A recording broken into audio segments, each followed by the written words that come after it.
ഇന്നത്തെ കേക്ക്സ് കണ്ടല്ലോ. ഇന്ന് എനിക്ക് 2 കേക്കാണ് ചെയ്യാനുള്ളത്. ഒന്നിത് ഒരു ക്യൂട്ട് ബെൻറ്റോ കേക്കും പിന്നെ 1 kg നമ്മളെ വിൻറ്റേജ് തീമിലെ കേക്കാണ് കേട്ടോ. ഒരു ബ്രൈറ്റ് ടൂപ്പി കേക്കാണ് ചെയ്യാനുണ്ടായത്.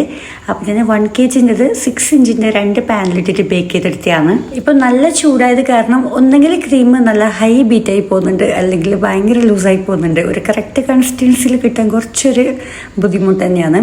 അതുകൊണ്ട് തന്നെ ഞാൻ ലാസ്റ്റ്, അതായത് ഫൈനൽ ഫ്രോസ്റ്റിംഗ് ഇല്ലേ, അത് രണ്ടാമത് ചെയ്തിട്ടാണ് കേക്കിലേക്ക് അപ്ലൈ ചെയ്യുന്നത്. കാരണം മുന്നേ ബീറ്റ് ചെയ്ത് വെച്ചാൽ ഒന്നെങ്കിൽ നല്ല എയർ ബബിൾസ് ഉണ്ടാവും, അല്ലെങ്കിൽ ക്രീം ഭയങ്കര ലൂസായി പോകും. അങ്ങനെ ഞാൻ ഒരു സ്പഞ്ച് 3 ലെയറായിട്ടും പിന്നെ മറ്റേ സ്പഞ്ച് 2 ലെയറായിട്ടാണ് കേട്ടോ കട്ട് ചെയ്തത്. ടോട്ടൽ 5 ലെയേഴ്സ്, 6 ലെയേഴ്സ് വരെ കിട്ടും. പക്ഷേ നമ്മൾ 6 ലെയേഴ്സ് ആക്കുമ്പോഴത്തേക്ക് എന്താണെന്ന് വെച്ചാൽ കേക്കിലേക്ക് ഭയങ്കര ചെരിവും പിന്നെ ഒരു ഷേപ്പില്ലാത്ത പോലെയെല്ലാം ആവും.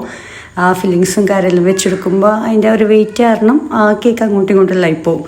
അതുകൊണ്ട് കുറച്ച് കട്ടിയിൽ തന്നെ കട്ടാക്കുന്നതാണ് നല്ലത് ഇങ്ങനെ ഹൈറ്റ് കേക്കെല്ലാം ചെയ്യുമ്പോൾ. കസ്റ്റമർ ഓൾറെഡി പിക്ക് അയച്ചു തന്നിട്ടുണ്ടായിരുന്നു ഇതുപോലെ ചെയ്യണമെന്ന് പറഞ്ഞിട്ട്. അപ്പം ഞാൻ ആദ്യം ഒരു നോസിലെടുത്ത് അത് വെച്ച് ചെയ്യുമ്പോൾ എനിക്കിത് ഫസ്റ്റ് കണ്ടിട്ട് അതേപോലെ പിന്നെ അതെടുത്ത് കളഞ്ഞിട്ട് പിന്നെ ഒരു സ്റ്റാർ നോസിലുണ്ടാകും, കുറച്ച് വലിയ സ്റ്റാർ നോസിലുണ്ടാകും കേട്ടോ ഇങ്ങനെ ചെയ്യുന്നില്ലത്. ആൻഡ് കേക്കിലേക്ക് കുറച്ച് ഷുഗർ ബീഡ്സും നമ്മളെ ബോളെല്ലാം വെച്ച് കൊടുത്തിട്ടുണ്ട്. 5 ബോ റെഡിയാക്കിയിട്ട് അതെല്ലാം വെച്ച് കൊടുത്ത് പിന്നെ നെയ്മും കാര്യമെല്ലാം സെറ്റ് ചെയ്തിട്ടാകുമ്പോഴത്തേക്ക് നമ്മളെ കേക്ക് വൻ ലുക്കായി. എനിക്ക് ഭയങ്കര ഇഷ്ടമായി. നിങ്ങൾക്ക് ഇഷ്ടമായില്ലേ എന്ന് കമൻറ്റ് ചെയ്യുക.